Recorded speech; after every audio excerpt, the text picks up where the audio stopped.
Hi guys, it's Phil And Liam from Die Hard on a Black, and we're excited to talk to you about a brand new podcast we're launching called 48 Hours of Buddy Movies. That's right, folks. 48-hour-long approximately episodes exploring 48 different buddy movies, beginning with the original classic that started it all, Walter Hill's 1982 masterpiece, 48 Hours, starring Nick Nolte and Eddie Murphy. And just like Die Hard on a Blank, our new show will explore the influence of 48 Hours on the action genre, one buddy movie at a time. We'll be covering iconic franchises such as the Beverly Hills Cop movies, the Stakeout movies, the Bad Boys movies, classics of the genre like Running Scared, Hyams Hive Rise Up, Midnight Run, Red Heat, Tango and Cash, The Hard Way, plus tough thrillers such as To Live and Die in LA, Black Rain, Point Break, Training Day, and The Way of the Gun. as well as a few wild cards that you might not expect, such as RoboCop, Alien Nation, and, of course, Phil's favorite, Harley Davidson and the Marlboro Man. So, if you're a fan of two buddies talking buddy movies, Then 48 Hours of Buddy Movies is for you. visit patreon.com/48 hours of buddy movies to subscribe for the price of 1 cup of coffee a month. See you in the squad car. Or walking to the squad car, mildly irritated that we've been paired off. Wherever. That's patreon.com/48 hours of buddy movies to subscribe.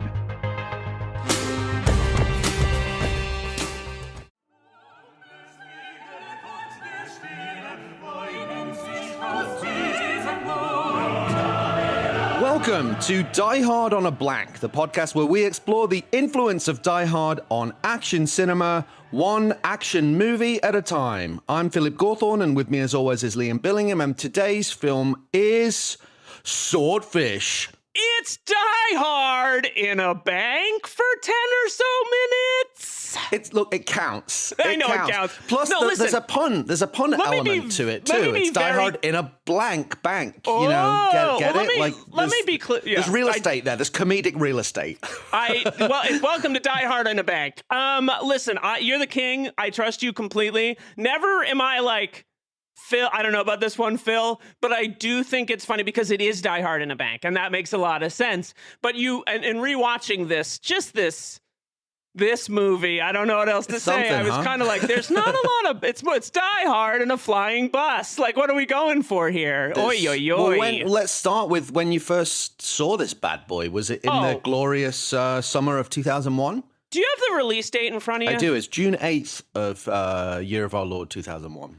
I saw this film on June 8th, Year of Our Lord 2001. Opening night, I was pumped for this movie. I would have been at the end of my freshman year of college. I think we were all looking for some escapism at that moment in our lives. Actually, wait, no, I was about to start college, excuse me. So it was the glorious summer before college, and I went with my best pal, Mark Morganroth, who I saw all of these movies with. This was the first movie I ever ripped off the internet between its theatrical run and its release on home video, which is interesting when you consider the content of this movie. I had like a 480p. It inspired you to become a hacker, a pirate, yeah, a digital pirate. And then I owned it on. Shouldn't do that. You shouldn't do it. Well, and then I owned it. If it's Swordfish, you shouldn't do it. Very easy movie to track down. But I owned it on DVD for a long time, yes. And so yeah, I mean, I wouldn't say I've seen this movie like 10 times, but I've probably seen it 5 times. Okay, yeah. I broadly the same for me. I remember seeing it that summer, enjoyed it. Wasn't necessarily. I mean, I guess so. 2001, I was at university, so studying film. So I'm trying to see as much as possible. And yeah, it was just like it is what it is. It was, this is a fun summer action movie. I think what's more interesting about it is it's how it's such a time capsule, yes, and how it hasn't aged well, and in some ways it's actually quite a low-key toxic movie. It's like toxic masculinity. There's the toxicity of like the glorification of these sort of digital outlaws trying to make it all kind of cool and stuff. But there's actually but also the aesthetic of the film and the meta stuff, which I want to have a long kind of conversation about, which I think is very, very interesting. But so it's a sort of a mixed bag for me, this one. It's one of those, if you turn your brain off, thoroughly entertaining, visually, visual pizzazz, some great set pieces, a fun Travolta performance, good cast, a lot of entertaining stuff in there. But I think actually underneath the surface, there's something actually quite rancid at the heart. Yeah, of this film. I would say it's quite rancid. I would say it's quite prophetic. I would say that if you leave your brain on while you watch this movie, you will be pretty turned off by its legacy. And I think we can get into that specifically. Yeah. Well, I will also say very quickly, a top line fact about this movie is it's everything that The Matrix is not.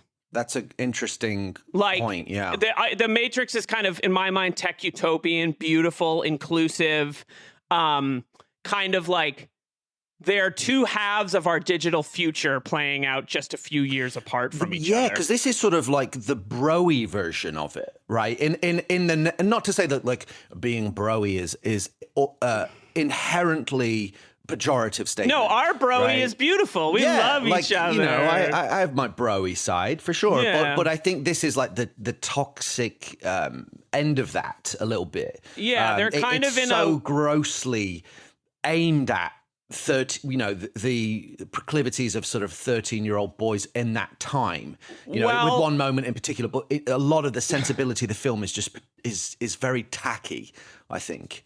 Yeah, and I think it's very, to use a phrase that I think people will help understand it, this movie is very Elon Musk coded. That was my 1-star review of Swordfish on Letterboxd, is that this movie is Musk. It has a Musk to it. It has a distinctive Musk to it, for sure. But it also does have a lot of virtues as well. So I want to give it, as usual with every film, we'll try and give it a fair shake and talk about the good and the bad.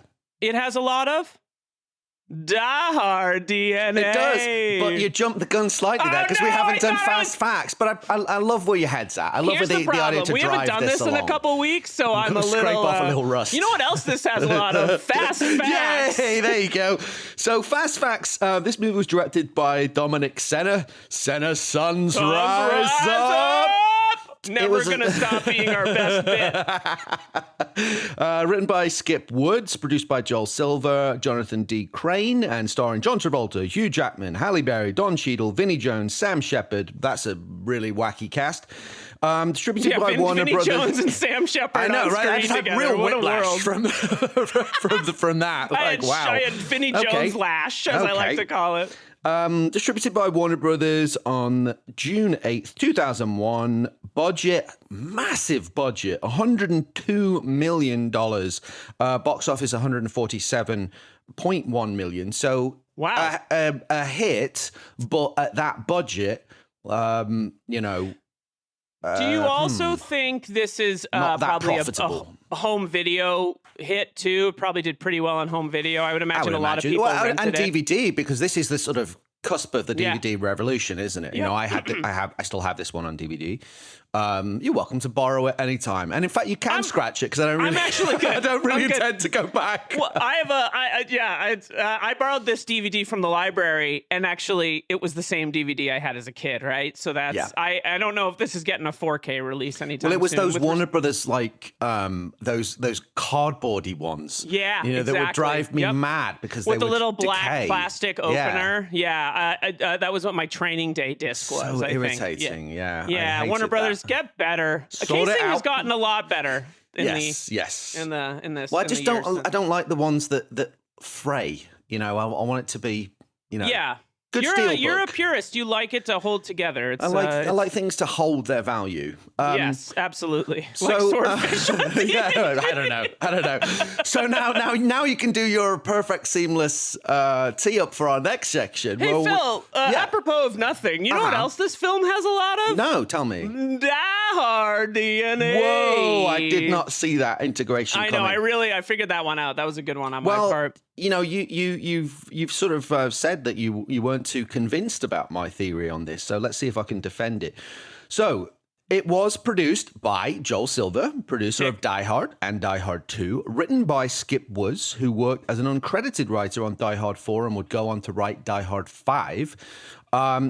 It features a suave, calm, well-dressed bad guy who is prone to grandiloquent speeches and grandiose posturing, looking to pull off an audacious heist with a team of similarly well-dressed mercenaries while using distraction and misdirection on a massive scale to execute his fiendish plan and help enable his getaway.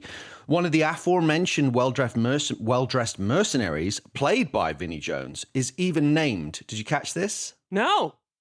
Marco. Oh, no. One of the mercs is Marco, dude. How do I do a Vinnie Jones Marco You've got time, line? like, don't rush it. Like, take your time. We've got a couple of breaks. You can do some of your actor's process. One of my favorite lines in all of cinema is him and Lockstock. Thank you all. It's been emotional. Yearbook quote for your guy. We'll get into Vinnie when we get to Best Death. I definitely want your Marco Vinnie Jones tee up for that. But you can. Let's take an hour-long break so I can rewatch Lock, Stock, and Two Smoking Barrels. So, continuing with the Die Hard DNA, the FBI feature prominently in the film largely revolves around a prolonged hostage negotiation in a besieged building. Don Cheadle's character, FBI agent J.T. Roberts, has an Al Powell-style backstory about shooting a suspect in the hand and getting suspended. Computer hacking, as you already mentioned, is integral to the plot, and this film doubles down on the term that you used in one of our other films. I can't remember which one now, but this idea of hacker as jock. Yeah. You know, that kind of archetype that Yes. was, it's hard to think of. Maybe War Games might be the first hacker movie, but I think Die Hard was the first thing I can think of with a character like Theo that was like, oh, this is a cool element of an action movie. And it kind of did create that archetype, I would suggest. Yeah, I totally agree. And I think that it makes it cool. And I think there's a book to be written, not by me, about the history of the hacker and action cinema and cinema broadly from Jason Bailey, are you listening? Jason Bailey, yeah. Well, he's working on something else, but 1984 to now. Maybe I should write the book. I don't know if I can focus. There's something really cool about the digital frontier, going back to Tron, War Games, all those kind of things. I mean, there could be a whole podcast in that actually, but yeah, I'm not necessarily the person that has the vocabulary or technological knowledge, someone that really knows about that aspect and the evolution of computing. It could be a really interesting project, but certainly Theo is one of the most compelling and iconic hackers and influential characters. So I think this film is sort of takes the mantle there. The film largely takes place in Los Angeles and features a long sequence where an LA skyscraper is destroyed. And here's my favorite. A supporting character confuses one Scandinavian country for another Scandinavian country, specifically confusing Finland with Sweden, just like the Helsinki Syndrome conversation from Die Hard. That is an incredible pull.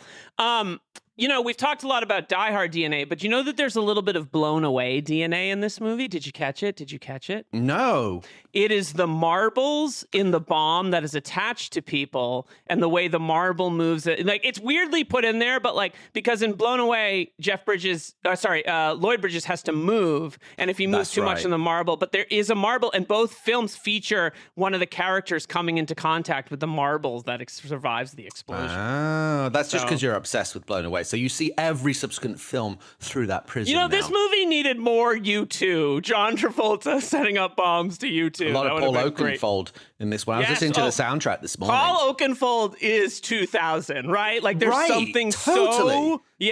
Totally for time machine for me. That kind of house style music is so specific to this. This movie is like a time capsule to that summer for the Paul Oakenfold album Bunker. But yeah, just to clarify that point, it's the scene for anyone that's confused, because I didn't actually had the addendum to that, which is that it's the scene where the cop refers to the Finnish hacker. He says calls him IKEA boy. And then he's corrected that IKEA is Swedish and not Finnish. Jeez, what a line. One other small Matrix. I mean, there's a lot of Matrix in this movie, but Holly, Hugh Jackman's daughter, when he goes to find her towards the end of the film and she's been kidnapped, if you freeze frame on her room, she has a copy of William Gibson's Neuromancer on the floor. And her name is Holly as well, so that's another piece of Die Hard DNA. Jeez. So, did anyone write screenplays after Die Hard, or did they just kind of like transpose they just sort of slotted in all of these elements. That would be rude. There are a lot of great action screenplays after Die Hard. But this is a fun film, and I'm excited to talk about it more after this quick break. Hey, do you hate ads? Us too. Which is why we took a stand against our corporate overlords and turned them off. But Phil, when we started this podcast, we became mercenaries, and mercenaries get paid. Now I want my money! Well, yes, while it turns out that money is still required in this society to be exchanged for goods and services, we only want to align with the right kind of companies. And that, my friends, is where you come in, because we are now actively reviewing sponsorship proposals for Die Hard on a Blank. Imagine it. Your company could sponsor an entire segment of the show, such as Fast Facts or Die Hard DNA. Maybe the Die Hard Oscars or the Double Jeopardy trivia quiz. Or perhaps the whole darn show. Yes, that's right, people. This is your chance to opportunize your message across a curated cross-platform engagement pipeline. To activate paradigm-shifting thought leadership with boots-on-the-ground vibecraft. In other words, if we can achieve brand synergy, maybe your company could be a sponsor on this show. So if you're interested in becoming a sponsor of our highly popular and critically acclaimed podcast, email us at diehardoab@gmail.com and we can start the conversation. That's diehardoab@gmail.com. Sponsorship suns rise up! And we're back with our next section of the show, Anatomy of an Action Movie, where we explore the tenets. We live in a swordfish world. And there are no friends at, I don't know. At that weird Russian club end of history place that they go to hack and do some other stuff. I will say, that the just speaking of dusk, the lighting in this film is actually really cool, and Dominic Sena has a cool eye, and this does carry on from the Gone in 60 Seconds aesthetic. Totally, which I you love. can tell he has a distinctive color palette. Yeah. There's a great moment in the aforementioned sort of gross scene in the club where Travolta's suit matches his eye color and it matches the background, and then Halle Berry in the red. Like I think that. Like, if there was an Eye of the Duck scene of this movie, it is the scene in the club when Hugh Jackman is getting oral pleasure while hacking the computer. And I think what's really distinctive there is that, like, the colors pop in the way that they did in the Gone in 60 Seconds when they're in the mechanic club and, like, he does the thing with his hands. Like, Sena is a, like, post Tony Scott, Michael Bay acolyte, but does have his own distinctive paints identity. With light really beautifully, I think. I totally agree. It has a really cool look to it. It is a little bit of its time, but I don't mind that. It doesn't look bad. I think it looks beautiful. It looks better than most things that get made today. 100%. So it's like there's a lot of depth is in the aesthetic of this film. Absolutely. The first tenet of Anatomy of an Action Movie is the premise, and the premise of Swordfish is as follows. So, notorious former computer hacker Stanley Jobson, Hugh Jackman, finds himself neck deep in espionage and intrigue when he's hired by mysterious criminal mastermind Gabriel Shear, John Travolta, to help him pull off an audacious bank heist. He comes to realize that in Gabriel's lavish and seductive world, nothing is quite what it seems. Ooh, so I had a couple of quotes that might set the stage here for some of my questions, because I don't usually pull critical reviews, but some of these were just so brilliant. Okay. They were interesting, I think, for setting the table for this conversation. So there's in a review from the Washington Post, Desson Howe described the film as being, quote, an action opera designed to elicit Beavis and Butthead level appreciation rather than a feat of applause from critics.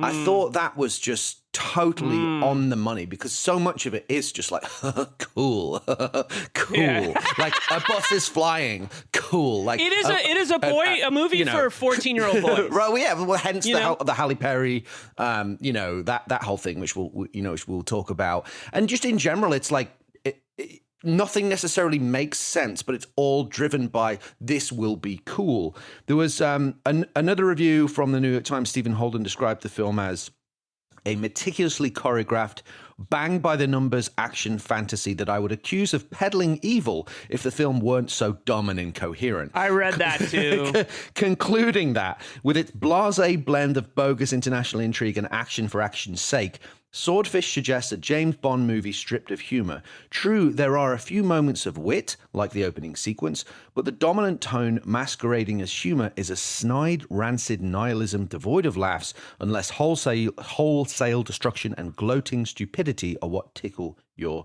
funny bone. Where I'm going with all this is, this entire film is comprised of scenes that don't make sense and are not believable. A good example is, but they're in there because they are cool. An example is the scene where Vinnie Jones and the other guy, who I think is Thomas Mapother, who we'll come to, assassinate a suspect in the interrogation room. This is in a secure federal building, right? And an intelligent agent like the Don Cheadle character is misdirected by a phone call, and somehow these two assassins are able to go into an FBI building and shoot a suspect through the mirror. It's like, that is so unbelievable, but it's in there because it's cool and it's a cool scene. So the entire film is filled with scenes like that. So the question I have for you, your brain teaser for today is this. Big question. Does it matter if a film doesn't make sense if it's entertaining? And I'm not talking just about, I think that's like a broad question about cinema in general that I think is worth us trying to wrestle with. It's a really interesting question, and it feels weirdly timely at this very moment, because the most recent Mission Impossible film just came out, and that is like, there's so much going on in that movie, and there's so much complexity in terms of the story, and like, so I saw it and I spent half the time being like, wait, what's happening? What are we going for here? Like, and you could say that McQuarrie's kind of the king of this, like, move through it quick and don't think about it too much, and it can just be enjoyable for what it is, right? Mm-hmm. So like, to come back to Swordfish specifically, because that's the film we're talking about, like, I think your point earlier about Sena being a good shooter plays into this a little bit. Like, this is a good-looking movie. The people in it are attractive. It kind of moves and cooks. And I think when you're watching it for the first time in the theater in 2001, your brain, certainly I did not think about movies in 2001 the way that I do in 2025, right? So I think it's very possible to be totally entertained by this movie. And I also think that part of the reason that this movie is seductive is, to use your phrase earlier, it kind of has this like digital frontier quality of like, we can live a life that is not rooted to like our regular day-to-day life on the internet and become something else. And I think that the idea of this movie is really seductive in its way. Like, I can steal $9 billion just by like punching some code into a computer if I do it really, really quickly, right? So to me, it's like, and certainly I don't think that Swordfish I think Swordfish is accidentally kind of amazing in its specificity around like what it might be saying and its sort of legacy and in technology. But I think that there has to be something in a movie that works really well. If it's not the story, then maybe it's the action sequences or the stunts. If it's not the stunts and the story, then maybe it's the ideas that are present. If it's not that, then it's, quite frankly, John Travolta, red hot at this moment, right? This might be the least interesting Die Hard on a Blank movie he's made, but he's red hot. Hugh Jackman is Wolverine right now, right? And you also have Vinnie Jones, who's hot off of Guy Ritchie's Snatch and Lock, Stock, and is like a pretty big movie star. I mean, very famous in the UK, obviously, but in America, I was attracted to this because I was like, it's the guy from Guy Ritchie's movie, right? So like, I think it has enough sort of like personalities, action, that the fact that the story doesn't make a ton of sense doesn't matter. And I would also just say that like, my big arcing thing is that like I care less about narrative and more about vibes or whatever you want to call them. Like I think like this is sort of like your point on Red Heat, movie that might not make sense. www.patreon.com/48 hours of buddy movies if you want to hear what we had to say about Red Heat. But Red Heat, Swordfish, like Red Heat, doesn't make a ton of sense. But the vibes are immaculate at times and really cool. And this movie is a bit of a pastiche of other cool movies. So for the 101 minutes or whatever the running time of this film is, 99 minutes. It's 99 minutes. Yeah. I think you're able to like suspend your, especially in the hot summer, to suspend your kind of critical faculties and enjoy the movie. What I wonder about it is, you know, is it all about context, right? Like, you know, we've talked about, you know, and I was, you know, quick plug. I was just on Cows in the Field talking about Cobra. Has that come out yet? Which hasn't come out at the time of recording, but I think will be out the time that this episode is out. I'm pretty sure. I have like 4 alerts up for when that comes out. Well, you know, it's a classic. I look at that as like a classic case study of a film that makes no sense, but is thoroughly entertaining and is critically indefensible, but a film that I absolutely love. And a lot of it is because of vibes and because I love Stallone. I love what this sort of idea of creating an icon, as he did in that film. And but I can't defend it by any traditional critical yardstick, right? So I think it's an interesting conversation. Is if we were to apply the same rationale to a Romare type movies that were naturalistic, that were indie films that didn't have the spectacle or the visual pizzazz of a film like Cobra or Swordfish, would the same rules apply? I don't think necessarily that they would. So that's why I find it an interesting kind of umbrella question about, is it okay that it doesn't make sense? Do you have to compensate for it with other elements that, you know, offset that? I think it's probably worth saying that when you say Romare, for folks that don't know, you're referring to Eric Romare, who's sort of the grandfather of French cinema. He started making films in the 50s, before even folks like Godard and, you know, the sort of folks that invented the French New Wave, who play a huge role in action cinema, whether they know it or not, and in American 90s. You know, you can draw a line, frankly, from Swordfish to Tarantino to Breathless. Like, it's there.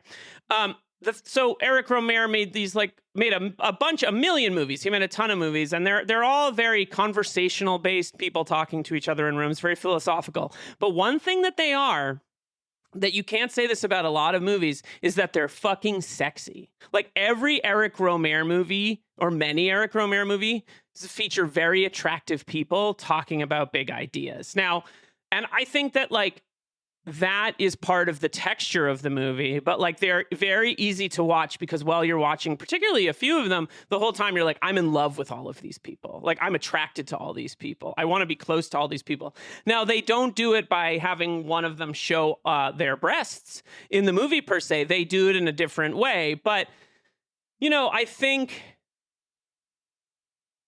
to me, there has to be some kind of subconscious attraction to a movie, whether it is the story, it is the characters. Like, you know, you're not going to be like really pulled in by something unless it's affecting you on a subconscious level, I think, right? Or you're really invested in the ideas and they're conscious. Like, I think you can find, you know, this kind of relates to our chill factor conversation, which of course I don't want to rehash too much, but active viewership from the perspective of Matt Stroll is like finding something to grasp onto in that movie. And so with that in mind, like there's plenty to grasp onto in Swordfish, right? There's plenty of like things that make it cool.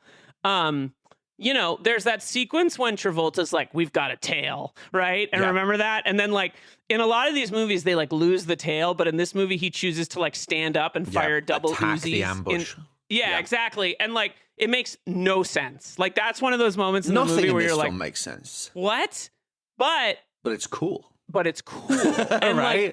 It was particularly cool at this moment when I don't know how you feel about this, but we might be exiting the golden age of action cinema, or like on the off ramp. I don't think we're out of it yet at this moment, but we're definitely like, we're not getting Con Air again after this, or we're not getting The Rock, right? We're getting like... Right. You're saying like in 2001. Yeah, right? in 2001. Not 2025, yeah. Oh, 2025, we're in the parking lot. Like, it's, but I do think that like we're wanting that fix because we've been lucky enough since 1988 to really get like some bangers, right? Spectacle as well, isn't it? Like this film is a lot about spectacle. Totally. Yeah. And one movie that just came into my head, and this is like very strange, is Clear and Present Danger. Now, this movie certainly is not Clear and Present Danger, but Clear and Present Danger was like a really smart movie that features like 2 action sequences, right? But I would say it's more of a political drama with thriller elements, right? We're kind of at the point now and that was a summer movie. This is a summer movie. We're kind of getting to the point now where like a lot of those ideas are sublimated to spectacle, right? You wouldn't, Some of All Fears comes out at around dumbing down a little bit, maybe with it. It's an example of it's pretty dumbed down. It's pretty basic. Yeah. It's not got a lot on its mind. But I think that's one of the... I think it has things on its mind that it might not realize it has on its mind. One of the most interesting things about this movie is in that club scene, there's so much Soviet imagery on the walls, right? There's like...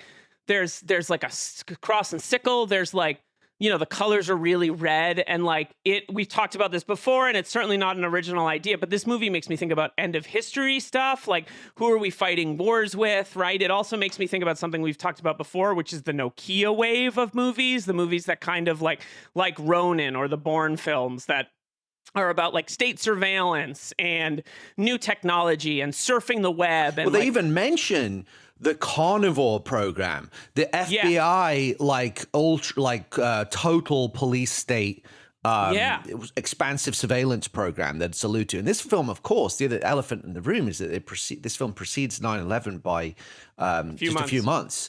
And it affected it because of certain sequences and certain imagery.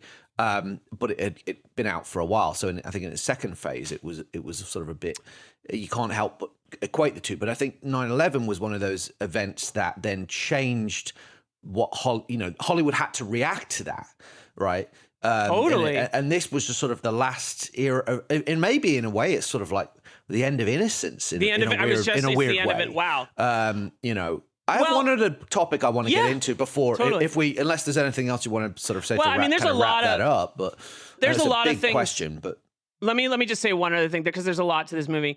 One thing that I think that is really bankrupt about these movies, and a lot of movies are guilty of this, is two things. One is characters saying things like, "I just see the code in my head," which I just find so like boring and also kind of propagandistic, because it says like there are people among us who can figure this shit out, that understand the code, that can hack the system, that can break it, and like we regular people can't understand it. And I think that that's like gives birth to kind of like 2025 or late like 20th century, like there are geniuses who are tech geniuses, they can do whatever, they can fix things for us, like techno utopianism personified by these like genius guys, right? And the second thing is, real quick, watching someone type is boring, so we better make it as sexy as fucking possible. And boy, do they. Yeah, and like but I think that that's kind of like really seductive to people, right? Yeah. So instead of wanting to be like John McClane running around a building killing people, it's like, I'm just gonna sit and code, baby. I'm gonna become a coder because that's sexy. When in reality, it's just like, it's like what we all do. We sit at our computers and write friggin' emails, right? So it's like this movie kind of like sets up the tech future as like sexy, when in reality, I would argue that like none of this stuff is that sexy. Yes, and the film was criticized for that. Of like it does, I think it does a pretty good job of trying to make hacking cinematic. In particular, the sequence where Hugh Jackman, is I mean, it makes it look so appealing. He's got a glass of red wine. He's got a cigarette. He's like, okay, let's do this. He's got his little tick where he claps his hands, and it's Hugh Jackman, right? He does a great job of, applying his 1,000-watt charisma to a guy sitting at a computer screen, and it's like chopped up like a music video and everything, so that it gives it a bit of sex appeal. But I think what we're saying about that, just to wrap up on that is interesting, is that it maybe foreshadows this disturbing era that we're in now, where people feel like you can algorithmicize thought on a mass scale. Hence a certain social media platform called X. And that geniuses are going to save us. That technocratic geniuses are going to save the world with their computer skills. Whereas actually they're going to crash it into a fucking cliff. Yeah. Anyway, the other big question that I have about this, the other aspect of the film that I find very interesting from its sort of time capsule standpoint is the meta element of it. You know, this script in the film got a lot of attention and hooked in talent because of this opening monologue that starts with the line, "You know what the problem with Hollywood is? They make shit. Unbelievable, unremarkable shit." And I won't do the whole thing, but it goes on to reference Dog Day Afternoon as a case study in hostage negotiation scenarios, as well as other movies like Scarface and The Godfather, and indeed the entire Hollywood process. So this, of course, as you've already drawn the line back from Travolta to Pulp Fiction, Tarantino, kind of ushered in this new era of metatextual cinema. In the sense of self-referentiality or self-awareness. And I think, well, he did it in such a brilliant, unique, and authored way that in some way, while he would take all of these other elements from other things that had influenced him, they all still felt like very distinct authored pieces of art, and continue to do so, even if there is an element of meta. And there are other examples, I think, of meta films that were similarly brilliant, such as Scream being, one of the best ones. It's meta, but it still is committed to the story that it's telling. Where I feel that we're on now, what scares me is the line that we've gone down, like going another 24 years down this spectrum. When does it cross the line, and when is self-referentiality actually bad for the form? Actually bad for cinema itself? Because I feel like we're now, it's sort of the snake eating its own tail at this point. There's so much content, and I'm saying that intentionally pejoratively, that's out there that is just pure cannibalization of other films. Yeah. There was one in particular, I won't name it, but it was a big hit that I had to turn off. Because the whole thing was just like an SNL sketch. It was a major superhero movie that the whole thing was just like a meta joke. And I was like, for me, I just, I know this is, we talked about this before. I have a subjective issue with it. Hey, it's all a joke. So that's okay. Well, if it's all a joke, why am I watching it?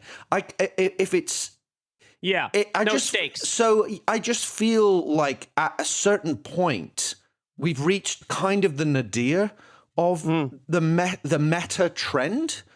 I mean, there are other examples.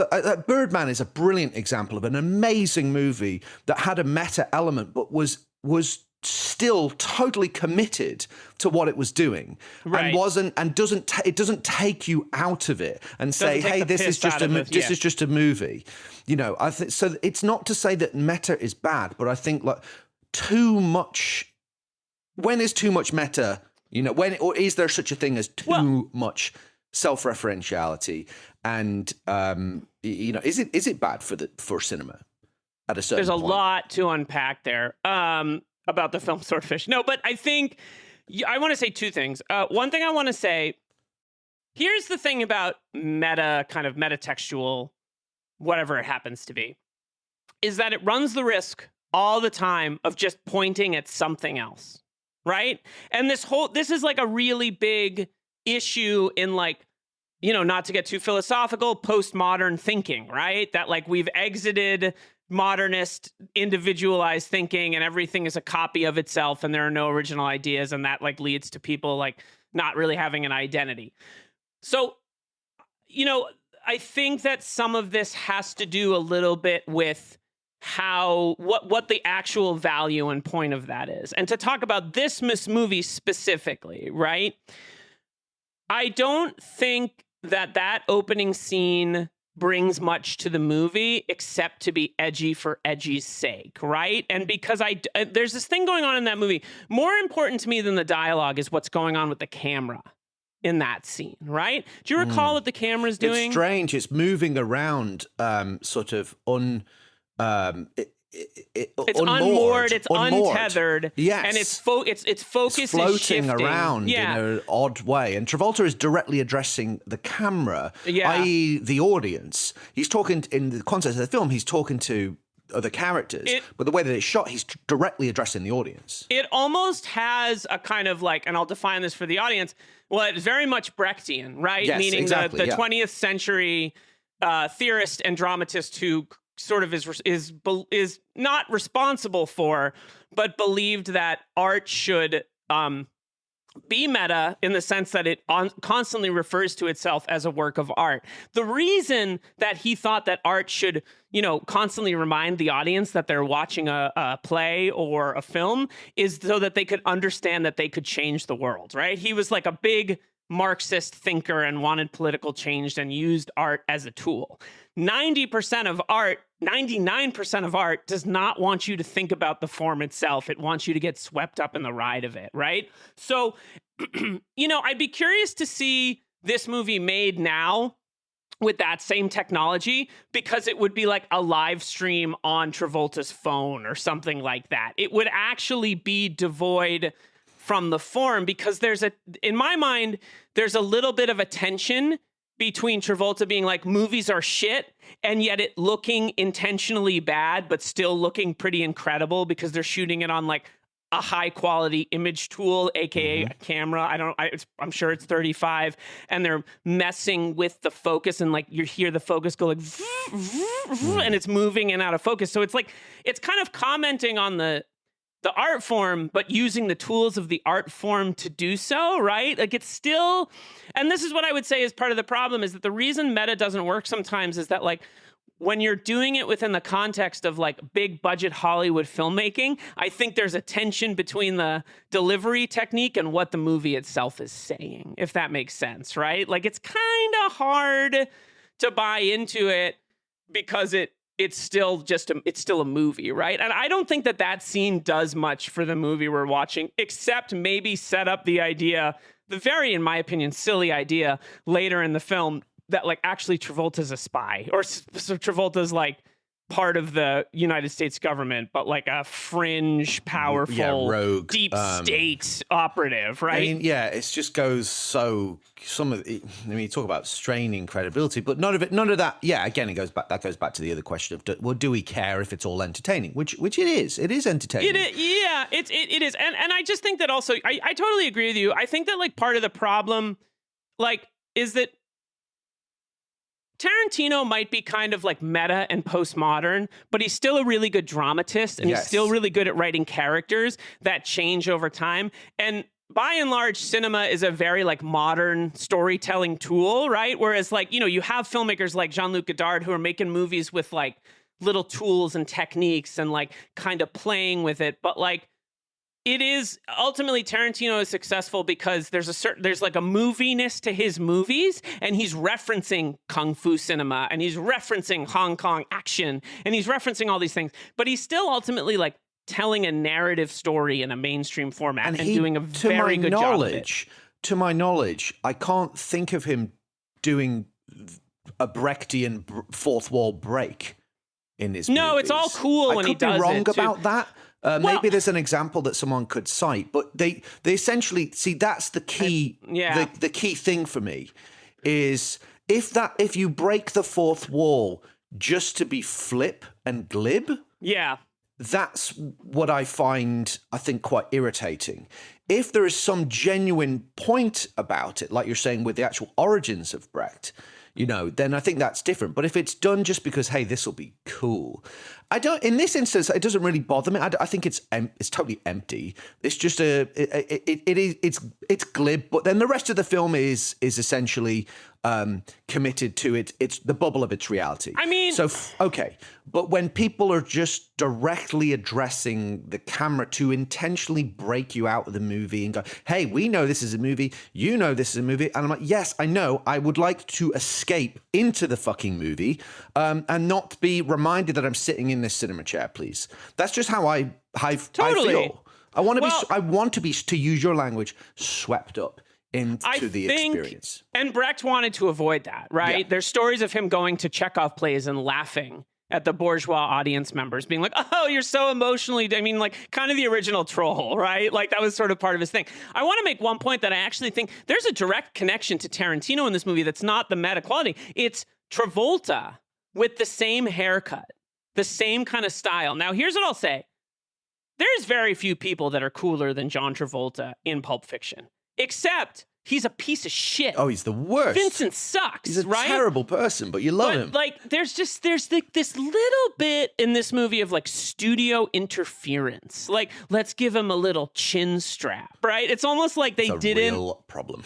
They did, yeah, a lot of the hair in this movie is a real problem. But like, they didn't trust. They're almost like, we need to make this like Tarantino, but also like a little bit of Backstreet Boys for the basics and I don't know. It's like they're not fully committed to it, because to fully commit to the bit would be to like kind of be not commercial. And ultimately these movies do have to be commercial. They cost a lot of friggin' money to make, right? So like they can't make a meta movie. It's not Hanukkah making like Funny Games, which I don't know if you've ever seen that film, but every so often, like when something terrible is happening, the actors in the movie will turn to the camera and be like, "Are you having a good time?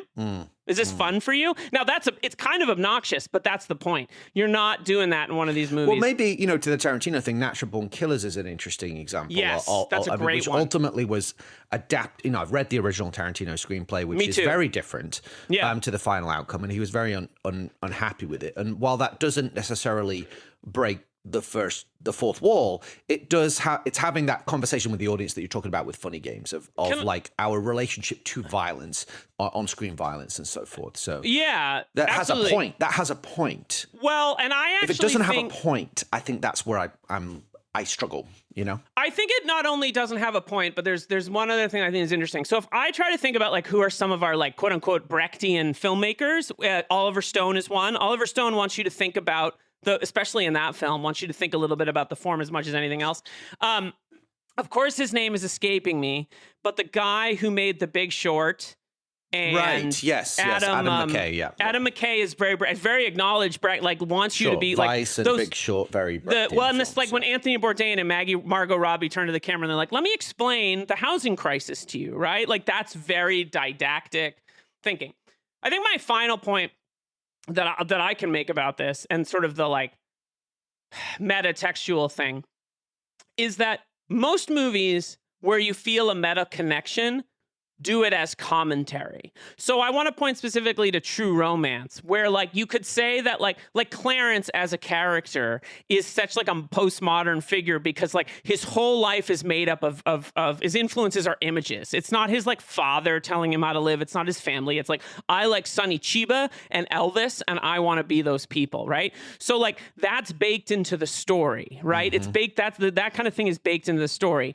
Or how like the Bastards and Inglourious Bastards are like clearly like exist after the Dirty Dozen, even though that like happens like before. It's kind of like he's playing with that landscape in a really interesting way. I think like true meta filmmaking comments as much on the form, like, oh, look at we're making a film here, we're acknowledging that we're making a film here, where that's not really Tarantino's bag, right? He's a fetishist in a great way most of the time in my mind, who like wants you to feel that he's very aware of movies and movie history, but very rarely is he like, maybe Natural Born Killers is the best example of this, criticizing the form of the way that movies are made or what they say about. He's not saying movies are propaganda. A filmmaker like Haneke and Adam McKay, to some extent, are. So they're commenting on the limits of the form and critiquing the form. And I think that that's very metatextual. Yeah. Well, it's for everybody to draw their own conclusions. But, personally, I'm not a fan of glib pseudo-Brechtian bullshit. I'll just call it what it is. I agree. Let's move on. You could have just said that. I don't know why you let me bloviate for as long as you did. The villain of this movie, we're going to flip it round. The next tenet is the villain, and because John Travolta, who was. It's interesting that or is he the hero? Well, he's carving this. He's carving this niche at this time, which is interesting, of being a huge movie star, post Pulp Fiction, but by playing villains and being the above the title movie star in Face Off, Broken Arrow, Swordfish. He's the villain in all of these movies. So it's quite interesting that he was able to do that. And he's so much more interesting, I think, when he is playing a villain than the straight man. But let's talk about John Travolta as Gabriel Scheer.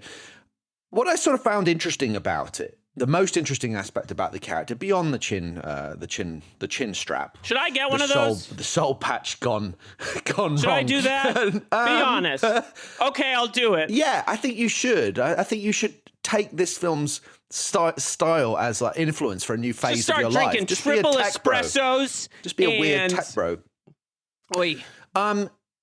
It's the idea. What I do like about it is this idea of criminal as performance artist. The fact that his hero is Houdini, or a huge. I think that idea, but doing it on an absolutely grand scale to the point where you have giant helicopters carrying buses, and this huge level of almost performance art, crime as performance art. Although there's more to him than just his crime is ultimately serving some rather twisted purpose. And so silly. It's another demented patriot, right? In quotes. That's another theme that we've seen a lot, right? With characters who, like the Tommy Lee Jones character in Under Siege, or there's been many others, haven't there? I mean, the Ed Harris character in The Rock is the best case study of an examination of patriotism from different perspectives. But this film, to me, speaking of The Rock, embodies this idea quoted in that film from Oscar Wilde. Patriotism is a virtue of the vicious. For me, this character of Gabriel Scheer, who is absolutely not a hero, in my view whatsoever, that's the two things are quite interesting about that character. That criminal as performance artist, and they do. That's the problem. Like, I agree with you. He's not a hero. He's a piece of shit. Yeah. But like the end of the movie, he like escapes and looks like old man John Travolta with Halle Berry, and you're it's supposed to be like, oh, cool, because we kind of like him. Yeah, and I find that like silly. I just find like I tend to think that like movies can't really be irresponsible. Like, I'm not a big believer in that kind of mentality. I mean, there are obviously movies that like say things, but like I find the ending of this movie just so like it pulls its punches. He should die at the end of the movie. Like, let's just be clear about how the movie should end. But like, yeah, I think that like Travolta's really interesting to me. Because when he's in the right movie, he's incredible. Like, he's amazing. I mean, we've talked about this, so I won't rehash it too much. But, like, I just don't buy this character. Yeah. And I think Travolta does a yeoman's job trying to get it somewhere. Yeah. But he's, like, weirdly one note and kind of flat-footed. And, like, it does feel like the first time that maybe... Like in Face Off, they showed like there's a great clip on the Blu-ray of like Nicolas Cage choking him out, and he's going like die, and then they call cut, and Travolta springs up and is like laughing, and like Cage is like, "Are you okay?" And he's like, "Yeah, man, I'm fine. This is the best." And like I could kind of see them calling cut on this movie, and he's like, "Oh God, like what am I doing? This is." You're like, right. You know that what he I mean? does a good job of none of this feels like it takes place in anything resembling any kind of reality, right? It's all a heightened reality. Okay, that's fine. But yeah, it's like you just don't. It's just not believable in any way that the whole thing is sort of, it's not even comic book. It's not graphic novel. It's just a sort of, it's nihilist, maximalist, right? Extremist, maximalist, nihilistic nonsense that looks great. Totally. Yeah. I don't know what else to say, really. Yeah, and I think he's tonally in sync with that. I think his performance. Yeah, I mean, he's never like, especially in the later part of his career, it's like he's never, in this era, I should say, he's never bad, right? Like but it is not like, it's not the most like enthusiastic, excited work he's done. I think he's really good in that first scene. But again, I think that first scene is better if it's just a static camera and he does this whole thing in like a single take directly to the audience. But then also it doesn't make sense, right? How so? It does have a little bit of that, like, what are you, some kind of John Wayne, like, you know, Gary Cooper, like that. Right. Like it does, that is a Die Hard. Still the cowboy Mr. McClane. You're so good at that. I mean, it's funny, you know, bringing that back, of course, that Die Hard was one of the first films to incorporate this idea of actually we're going to deconstruct very subtly the idea of what an American action hero is and reinvent it. So, and the resonance of that is huge. Well, we've done a whole podcast about it. So it isn't to say that it's inherently bad. And in fact, in going back to the Brechtian thing, it could be transformative and tremendously, important and powerful. But I think it's when it's used in a sort of glib, reckless way that I find it a bit irritating. It's almost like that. It's like if this movie came out now, there would be like this scenes feel like it would be engineered to get Vulture to write an article about it. If that makes sense, like. The opening of Swordfish is like a deconstruction of what's wrong with action movies now. You know what I mean? Like it feels like sort of the original clickbait kind of beginning, because like it doesn't really do anything. It doesn't really come back in the movie either. And I think it's also, you know, when I think of a film of the films of recent times that have been really successful in the action genre. You know, you're talking about Mission Impossible. For me, Top Gun Maverick is one of the best examples, I would say, of a film. One of the big reasons it works for me is that it is actually sincere. Totally. Right? It's sincere. It's not cynical. That's why it connected, right? Now, at the same time, there is a metatextual element to that film. It was very much, in a way, felt like part biography about Tom Cruise, and he was letting us into his soul a little bit in that film. It was arguably his most iconic character, and it was all about. He's also amazing in that movie, of course, and it's about cinema itself, and it's about age, and it's about and the Val Kilmer stuff, and that was incredibly poignant, right? But it wasn't fucking cynical. Yeah, right? No, you're right. I hate it. I hate it. You're a sincere guy. Yes, that's a good thing. Cinema at its best encourages us to reach for the stars and and fly on the clouds and not be reminded that we're sitting in a cinema seat in a shitty fucking movie theater, right? That I want to fly when I go to the movies. I don't want to be reminded that I'm not here. So I think that's sort of the emotional feeling I feel around that stuff. No, totally. And there's certain types of movies. Look, I don't want to put anything into a box because I think it's complicated. There are certain movies that you go to because they sort of are directly commenting, or they're pulling your focus back. You're thinking about reality. Like, then these movies aren't, and they're kind of timeless and large. I agree with you about Top Gun Maverick, by the way. It's like incredibly sincere. And I think it came out at a time when we'd all been stuck in our houses and kind of needed to fly, so to speak, right? And I think that is powerful, and it does feel like the most personal thing that Cruise has done in a really, really long time, right? Like, so that totally makes sense. I don't think this is going to happen, but like, I would love for Travolta to kind of like do a like career summation in the way that it feels like Top Gun Maverick might be. Well, again, I mentioned Birdman. That was like a great example of a film that was sort of about an iconic actor wrestling with the moment that he was in, but through a story that was totally a self-contained bubble. Yeah, Keaton's more capable of that, I think, as an actor. But I agree that Travolta feels like he could have one last great performance in maybe more. He's already had sort of one major comeback. He is a great movie star. He is also a great dramatic actor, and he's very, very entertaining in this film. Let's move on and talk about the hero. Again, a little bit of an anti-hero, but he, to all intents and purposes, Hugh Jackman as Stanley Jobson, the world's almost sexiest Stanley hacker. Goodspeed. Has the difficult job of making sitting at a computer screen seem dynamic, sexy, and cinematic, and I think he does that. But how do you feel about him his performance, his character. Any thoughts on him as the hero? I think Hugh Jackman is like a charisma machine. And I hate this character. I don't think he's interesting. I think like I want to get back to my daughter, well, like a great hook.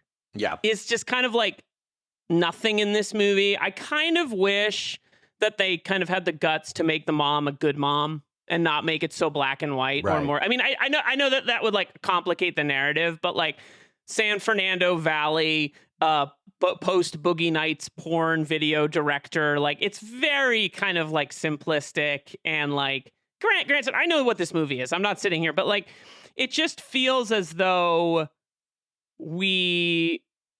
there's a little bit of like a shrug, like you know who this guy is. Let's just like let's just get on with it. Let's just do the save the cat thing. Right, that's what it feels like. It's like, look, we've got other shit going on that'll excite people. Just do the fucking save the cat thing. Give him a door. And it's a disservice to Jackman. Evil, you know? Yeah. Hugh Jackman's a really good actor, right? It's interesting that he's not the Houdini character in this movie because he's going to do one of his greatest performances in The Prestige coming up. But I think you have to, and I mean this really, I don't mean this negatively at all. I think Jackman's greatest skill is he's a song and dance man, right? And he has Travolta, of course. Totally. They should do a musical together. Swordfish the musical? Please, God, no. But he has actually. I want to see those helicopters on a Broadway stage. Exactly. They did it in Miss Saigon, but he has this kind of like. Roof. He has this ability to be big, right? And what I think is so special, and like he's incredible as Wolverine, right? And I think what makes him incredible is he takes this like. He's clearly a guy who like is full of feeling and emotion and like pushes it in to play that part. And so when he like when he does the Wolverine explosion, it's really powerful. And I just think that like takes a special hand. And with no disrespect to Dominic Sena, it's like this honestly feels like the kind of movie where it's like, well, you just did X-Men. That was really good. So why don't you do another action movie? Like it doesn't feel necessarily that specific to Hugh Jackman, though I think he acquits himself well. He clearly loves his daughter. Like that's a big part of the character. Yeah. Some of that stuff's actually pretty well done, and it would have meant nothing to me until you are a parent and you kind of understand certain little nuanced moments that are in there that are very authentic. And I think he does he's perfectly fine in this film. He looks $1 million. He's super charismatic, playing a character that isn't necessarily the most. It's hard to make cinematic, so I think it's fine. I mean, he's gone on to, Hollywood kind of knows. This is what I find interesting about this.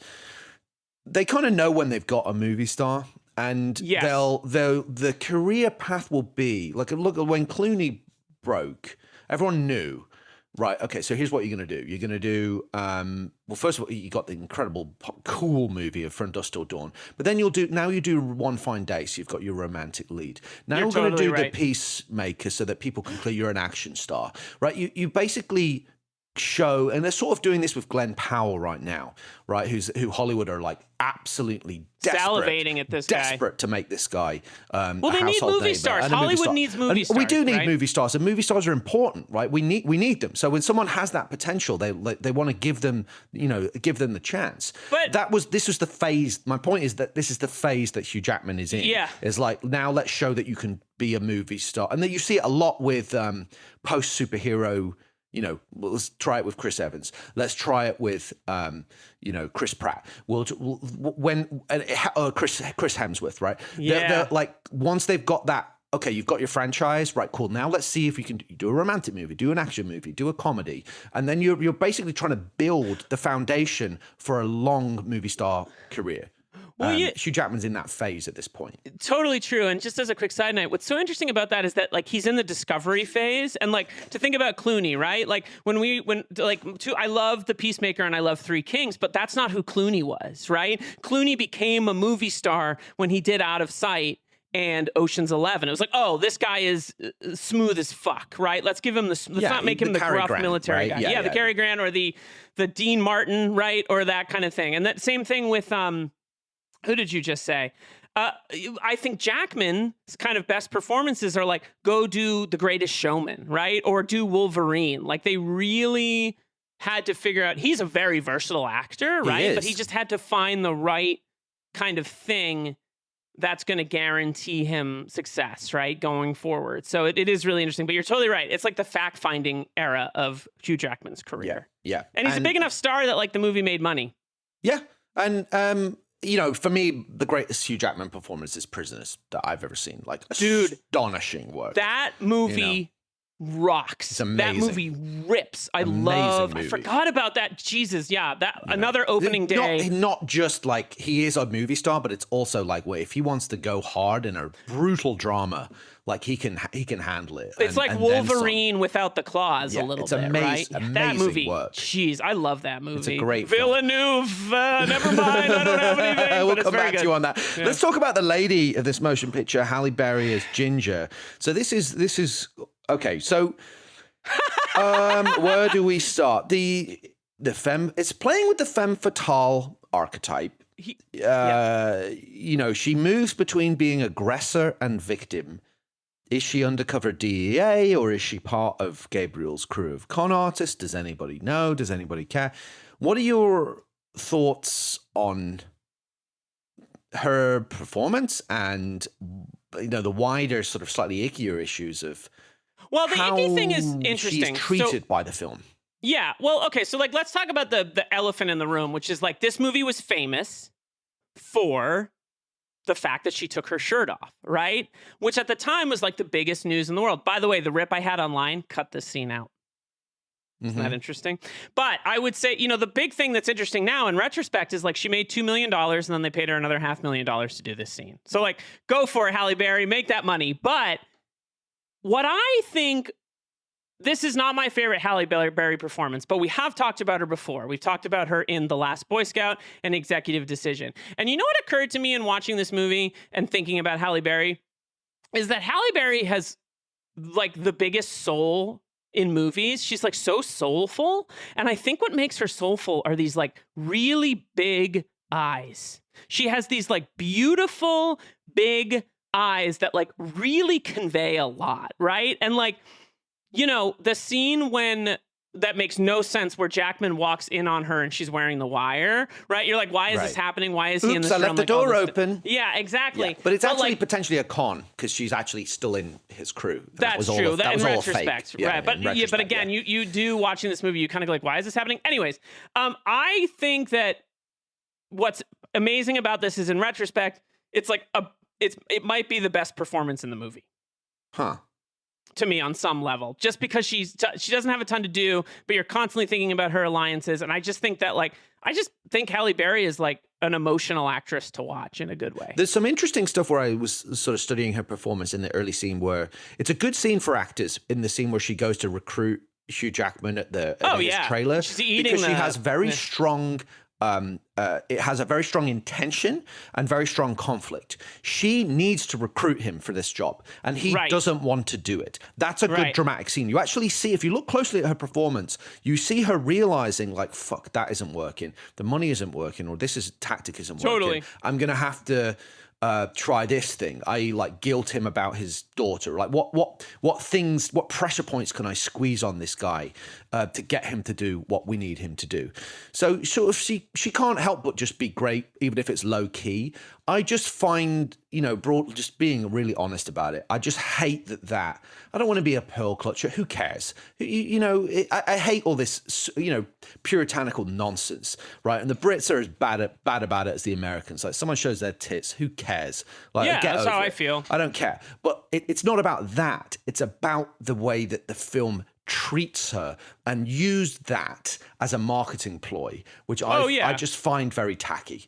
Well, it's like the shots of her leaning over and like the skirt's very short. Like it's like nothing, sort of predates. I mean, there's nothing wrong with the idea of the femme fatale and the seductive, sexy woman in it. But the fact that this was like a sort of gross piece of economic calculus to be like, we'll pay this actor this amount of money to bare her breasts in the film, that will increase our box office with 13-year-old boys to the sort of ugly mechanics of it. I just find a bit gross. Sure, you know. But 'twas ever thus, by the same token. I suppose so, but this was just like such a sort of the apotheosis of that. Like, well, let me ask you then, to your point about, it's just kind of unpleasant.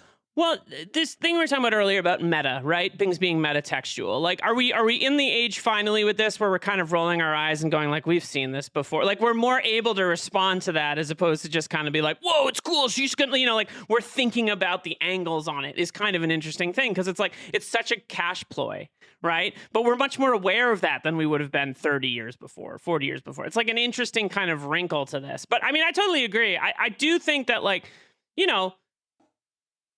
she's a very attractive woman and she looks great in this movie. And like the fact that at the end she doesn't end up with Hugh Jackman is pretty clever and pretty smart. So, but it's not like, again, it's sort of like such a silly movie that it's a collective shrug for me at the end of this movie at the same time. Yeah. Okay, cool. Yeah. Great. I think it almost feels like in a weird way, everybody on this movie was paid to bare their breasts.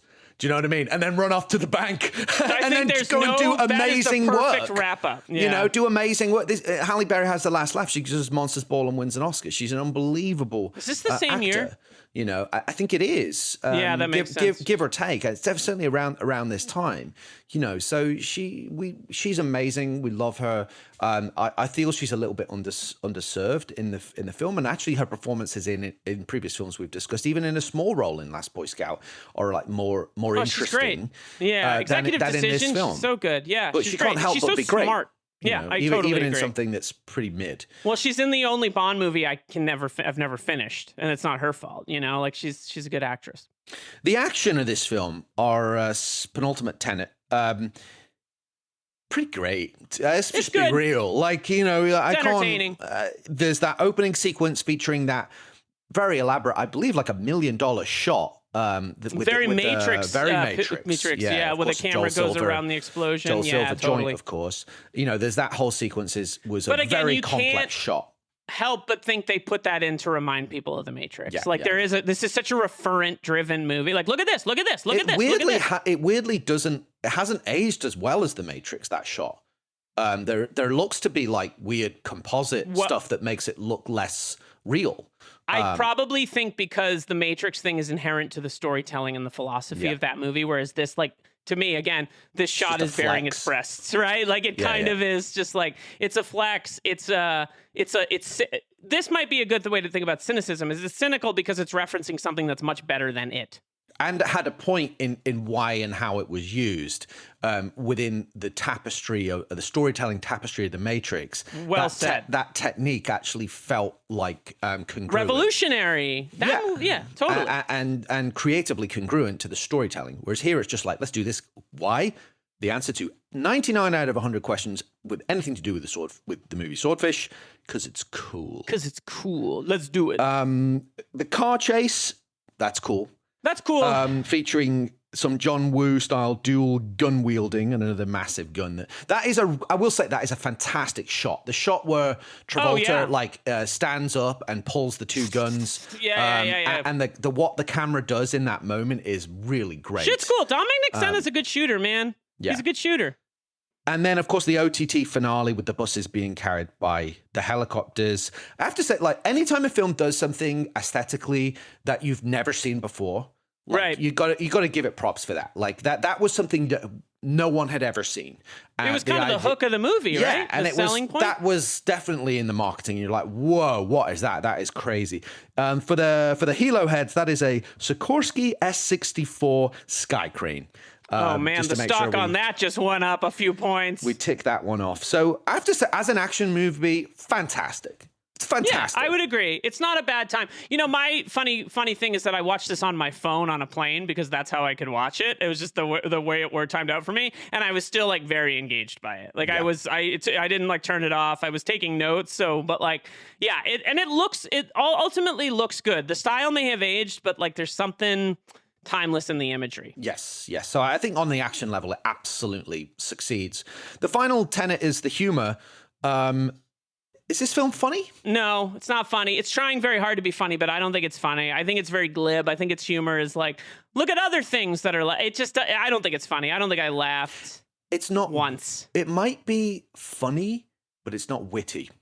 Yep. That's fair. I think I would say for the most part. There's one or two exceptions, I think, that are quite sharp, which we will come to in our next section. The Die Hard Oscars. Ooh. So I'm going to put on my 90s suit where the tie is too big. I'm going to get a ruler out for my chin hair. Yeah. And just make sure I've shaved it. We should do that to each other. We should shave each other, give each other swordfish stashes. Call me about that later. Let me get the frosted tips. This is the frosted tips movie. Like, John Travolta should have frosted. He should have a frosted chin braid. I can't talk about this too much, but I briefly worked on a podcast called Frosted Tips, which was an advice show hosted by two 90s icons. I love it. Yeah. Was one of them from Sugar Ray by any chance? No. Another boy band. Two from another boy band. He's on. I'm always hearing him because he's a DJ now. And he's kind of found an interesting post Sugar Ray career. Station, so I always hear him. Anyway, every morning there's okay. The John McClane Yippee-Ki-Yay Award for Best Line. Our nominees are "You're fucking up my chi," says Stanley. So that was the one line that I was like, I'll have that. That was good. I'll pop that in my breast pocket and I'll use that at certain points. Yeah. I did think that was quite funny. The line, again, speaking of the patriotism thing, Gabriel says, patriotism doesn't have a 4-year shelf life, but unfortunately politicians do. It's one of those lines that sounds clever, but actually it's not. You know, like, it's actually fortunate that politicians do have a 4-year shelf life, I would say. I hope so. I hope they do. Please, God. Can I just do my specific examples? Yeah, I can't imagine who you're talking about. I can't imagine. So here's my one thing. This movie, I want to, like, there's something in the, like, I'm a cool guy that hires these, like, hackers kind of, like, this movie makes like hacking and fuck the system really sexy that I feel like has really carried through to now. And I think that like hacker culture, which was kind of like cool and brave in the 90s, feels like this is when it begins to curdle into like, what the these guys stink. Like this is so but we're treating them as if they're really cool. There's one other line about this that's very interesting, which is this whole thing. I don't know if you know about this, but Gabriel says the line when his character, spoiler alert, goes to assassinate the senator played by Sam Shepard. He says, Thomas Jefferson once shot a man on the White House lawn for treason and then shoots him, which is categorically unverifiable and not true. It's an urban legend that this film apparently created. So it's called the Rodney Cox myth.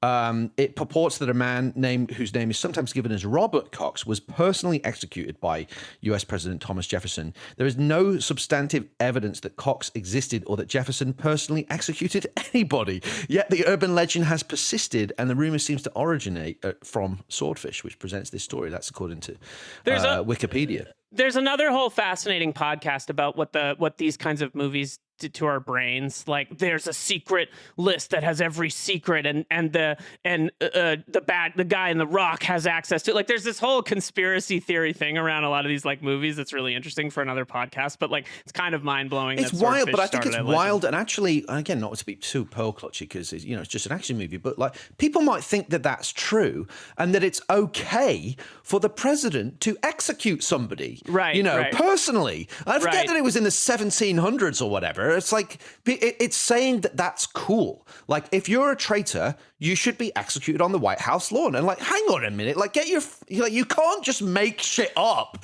about one of the most important figures in American history. There's an incredible... It's wild. It's so reckless. It's so reckless and glib, There's an incredible episode on the movie The Rock that John Gans and Jamel, previous guest to this show, Jamel Bowie, did about The Rock and kind of its place in world history and kind of like whether these movies can be for ill in the larger culture that I really recommend people listen to. I've listened to it twice. But like, the resonances of these movies is really weird and interesting, and like, there's an interesting conversation about if they really do matter in terms of this kind of stuff. So anyways, side note. Let's move on to the Hans Gruber Exceptional Thief Award for stealing the film. Quite a few nominees, one of whom we haven't really talked about at all, which is Don Cheadle as J.T. Roberts. Always great. Apart from his Cockney accent in the Ocean's movies. Well, I think that's the point, right? But you know, he's fantastic, obviously. Halle Berry as Ginger, Sam Shepard as Senator Reisman. I really enjoyed, it's a small part, but Scott Burkholder as his character is credited as FBI Geek. He's the hacker with the beanie. He's also in Crimson Tide. He's one of the officers in Crimson Tide. Oh, wow, cool. But he's very funny in his scene. And Cameron Grimes as Holly Jobson, Stanley's daughter. Who's your pick for Exceptional Thief this week? Good one. I'm gonna give it to Halle Berry. Okay. Yeah. I'd go with Cheadle myself. Like, I just think he's so solid. Cheadle's in this great. part. And actually his character, his actions are absolutely appalling constantly. Like he's doing really bad things all the time, like denying a prisoner counsel and being like using police brutality and just being awful. But because it's Don Cheadle, you're just like, yeah, but it's cool. It's fine. It's cool. Yeah, that's a really good point. Everything else in this movie, you're just like, oh yeah, but it's cool. Yeah, that is actually gross. That moment it's awful. I was like quite shocked by it. You know, we talked about this a lot on the 48 Hours of Buddy movies about how in that era it was always like the cops were always treated as the heroes and all of this bullshit red tape like pulling them back, and when they would like flaunt, you know, Miranda rights or you know, prisoners' basic rights. That's Turns treated out that as shit's cool. Pretty important. Yeah. Exactly. So well, that's why The Siege is an interesting, right. more cerebral entry in this. Yes. No matter how you feel about its ultimate point, it at least engages those. Look, so I'm not coming to the Swordfish for Siege level ideas, but sure. The Dick Thornburg Award for Dick of the Movie. My nominees are Marco, played by Vinnie Jones. Don't worry, you're going to get your moment in a second. I don't do it. I'm really stressed. I'll take a shot at it if you need to, but I don't want to steal your thunder. I don't want to steal your thunder. Let me introduce that award. Give me the cue. We'll give it a bash. Fash the Bash. That's for the Wimbledon fans. Vinnie Jones reference. Drea Di Matteo as Melissa, Stanley's ex-wife. Zach Grenier as FBI Assistant Director Bill Joy. Always lovely to see him. I love Zach Grenier. He's great. He is. He's goated for Fight Club. Yeah, totally. The FBI agents, including JT, for denying the first hacker his right to counsel, assaulting his lawyer, then calling the Finnish prisoner IKEA boy. Those are my Dick of the Movie picks. An addition or a pick? Yes, I have one. My pick is the speed-like police officer at the beginning of the movie who grabs the hostage and drags her out. Knowing great shout.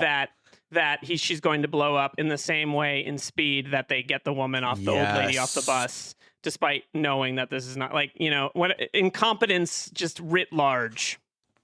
Great hate point. Incompetence. Great point. Great pull. Our final award who's yours? Is the I could probably go with Marco, you know, and he's going to come up again now. Yeah. Our final award is the Best Death Award. Is Marco in the house, Phil? Oh, yeah, he's in the house. No more table. Next time you have a chance to kill someone, don't hesitate. Oh, my God! Hey, since we're on this train, will you do the cage line from Lock, Stock, and Two Smoking Barrels for me, please? I can't. That's it. I just, you know, I can't. It was a one take. I'm a one take guy. Do you hear that? Is that Stephen McIntosh? Is that him coming over the? Oh my God! So that was incredible. Thank you. We've got 3 awards for Best Death. The hostage who's blown up in that sequence that you just mentioned. The double whammy of Travolta flying out in the helicopter to the middle of nowhere to ice Sam Shepard, while Tate Donovan, by the way, just unbilled, gets blown up with a car bomb. Yeah, he's not listed in the... Maybe he was like, I'm not doing fucking press for this movie, man. I love him. He's great. It's great to see him. He is great. It's a really small, kind of wasted in this. And then Marco himself, Vinnie Jones, falling from the building with a hostage and being blown up in midair. That's quite clever because of how they set up the mechanics of like the remote radio controlled bombs, and when it's far enough away it explodes or whatever. So some pretty grisly and strong deaths in this one. Yeah, it's Vinnie Jones. Also Shades of Die Hard, villain falling to their death. Totally. Yeah, falling out of Shades of Gruber's demise. I would agree with you on that. Let's take one last quick break, and then we'll wrap things up with the Double Jeopardy trivia quiz, where the scores can really change. We'll be right back. Hey, do you hate ads? Us too. Which is why we took a stand against our corporate overlords and turned them off. But Phil, when we started this podcast, we became mercenaries, and mercenaries get paid. Now I want my money! Well, yes, while it turns out that money is still required in this society to be exchanged for goods and services, we only want to align with the right kind of companies. And that, my friends, is where you come in, because we are now actively reviewing sponsorship proposals for Die Hard on a Blank. Imagine it. Your company could sponsor an entire segment of the show, such as Fast Facts or Die Hard DNA. Maybe the Die Hard Oscars or the Double Jeopardy trivia quiz. Or perhaps the whole darn show. Yes, that's right, people. This is your chance to opportunize your message across a curated cross-platform engagement pipeline. To activate paradigm-shifting thought leadership with boots-on-the-ground vibecraft. In other words, if we can achieve brand synergy, maybe your company could be a sponsor on this show. So if you're interested in becoming a sponsor of our highly popular and critically acclaimed podcast, email us at diehardoab@gmail.com and we can start a conversation. That's diehardoab@gmail.com. Sponsorship suns Rise up!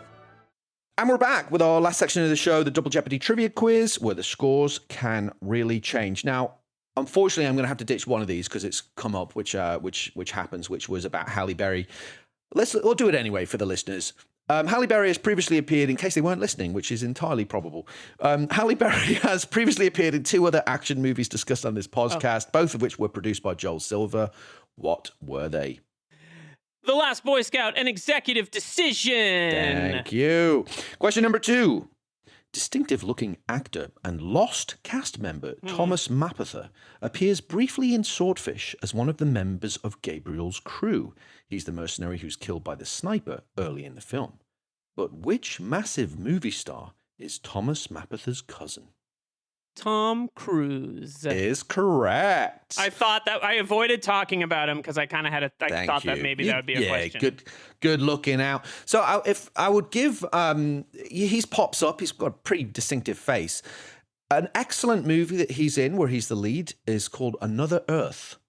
Which was a low-budget, very high-minded sci-fi movie. Beautiful with movie with Britt Marlin. Yeah, I saw it at a opening screening, and Gareth Edwards did the talk back afterwards. He's also incredible. Great movie. He's also incredible in an not Underseen. It was nominated for Best Picture in the film In the Bedroom with Tom Wilkinson and Sissy Spacek, which is Todd Field's first feature, which is an astonishing piece of film. He's a very good actor. Our final section of the show is Convoluted Corner. It's back. Question number 3. Yes. John Travolta is well known for being an enthusiastic pilot in his spare time. But which member of this film's cast had a chronic fear of flying, despite having played one of the most iconic pilots in American history? Oh, Sam Shepard. Is correct. Interesting. Yeah, despite having played Chuck Yeager in The Right Stuff, he had a terrible fear of flying. But in some ways, what I read about that was that it actually helped him kind of like live a normal life and kind of keep out the Hollywood machine to some extent and stuff, and just kind of live the cowboy life and kind in of keep case we out haven't of it. said it, Sam Shepard is the fucking greatest of all time, and I love that 100%. He spent the 90s and 2000s being like, I'm gonna put on bomber glasses and be in a bunch of action movies and He's get coming back. Paychecks. He's coming back in Black Hawk Down real soon. Yeah. Real soon. Oh my god, what a fucking genius. What a king. What a king. Sam Shepard pod, Shepcast. Love him so much. All right, that about does it for us today. Rate, review, subscribe, hack the internet, hack the world, hack the system, hack the system. Do a shot. Thank Tyson Hubley, of course. Thank you, Tyson, as ever, for your sterling work and beautiful artwork that you provide for us. If you're interested, we've mentioned it. Our Patreon show, www.patreon.com/48 hours of buddy movies. That's the numbers 48 hours of buddy movies, where we discuss the influence of 48 hours on action cinema, one buddy movie at a time. And the next movie that we're doing on that show is Liam's ultimate favorite. Oh my God. Lethal Weapon 2. I don't even know. Diplomatic immunity! You had to do it. Yeah, I was hoping you would do it, and you didn't disappoint. Milton Riggs? Yeah, the Chicago Riggses. What's your name? I just rewatched it, and I was like blown away. That is an impressive piece of hardware. Where's that from? South Africa? The South African accents will be coming in thick and fast. Oh, it's an amazing movie. Oh, my God. One of several amazing movies that we'll be doing. Okay. It's incredible. It's one of the great Three Stooges by way of action cinema movies ever made. So that will be available exclusively to subscribers on patreon.com. 6-hour episode. 48 hours of buddy movies, and remind the good folks about how they can hack the system. So the good news is that this is no longer an issue. Oh, great. So yeah, for a while it would cost more money to sign on the iOS app, but there was actually the government intervened on this. So you shouldn't be paying more money when you sign up for the show on the iOS app. I would say that give it a couple months. So what you should do right now as a guest is you should go on your web browser to patreon.com to sign up for the show. And then just for folks that don't know, you can listen to the podcast on Apple Podcasts or Spotify. You just have to add it through the feed and stuff like that. But yes, go to patreon.com on your web browser /48 hours of buddy movies to subscribe. And remind the good people about the prices. Well, listen, it's $5 for 2 episodes a month. And if you want to get a shout out on this main feed, it's $7 a month. And with those $5 or $7, you get a chat. You get to talk with other people on the feed. We have like a fun little low key chat always going on about movies and apparently Bruce Springsteen's looks in a recent pod that came up. So it's a really fun group of people, and you only get access to that if you subscribe. Yeah, and we've got a really beautiful growing library of movies now. I think Lethal Weapon 2, I think, is our 15th movie that we've done. So there's already a bunch of episodes waiting, and another will be 48 in total. All bangers. Fantastic stuff. Bangers. The next time on this show, the next movie that we're doing is a movie I absolutely love called The Last Castle, starring Robert Redford and James Gandolfini. So we have a special guest in mind for that episode. Previously on the podcast. Eagle-eared listeners might be able to deduce who that might be. James Gandolfini's in the movie, I'm just saying. Hint, hint. That does it for me. Any final plugs, shout-outs, anything to say before we disappear into the sunset? No, thank you for listening. We'll be back next time with a movie I haven't seen, so I don't have a good in-joke here. Thanks, guys. Die Hard on a Blank is a podcast from Philip Gothorn and Liam Billingham. Tyson Hubley makes our art. You can hear exclusive episodes of our Patreon show at patreon.com/48 hours of buddy movies. Rate, review, subscribe, and tell your action movie loving friends about the show. See you next time on Die Hard on a Blank.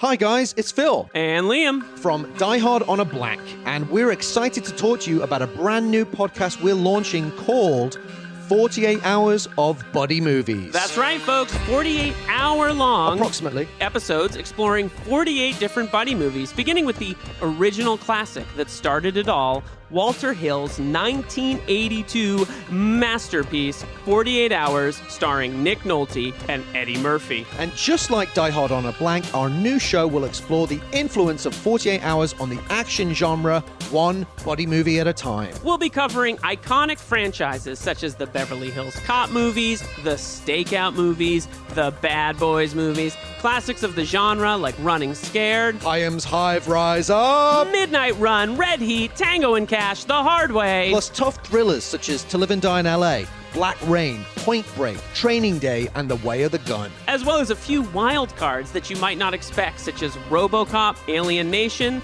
and, of course, Phil's favorite, Harley Davidson and the Marlboro Man. So if you're a fan of two buddies talking buddy movies, then 48 Hours of Buddy Movies is for you. Visit patreon.com/48 hours of buddy movies to subscribe for the price of 1 cup of coffee a month. See you in the squad car. Or walking to the squad car, mildly irritated that we've been paired off. Wherever. That's patreon.com/48 hours of buddy movies to subscribe.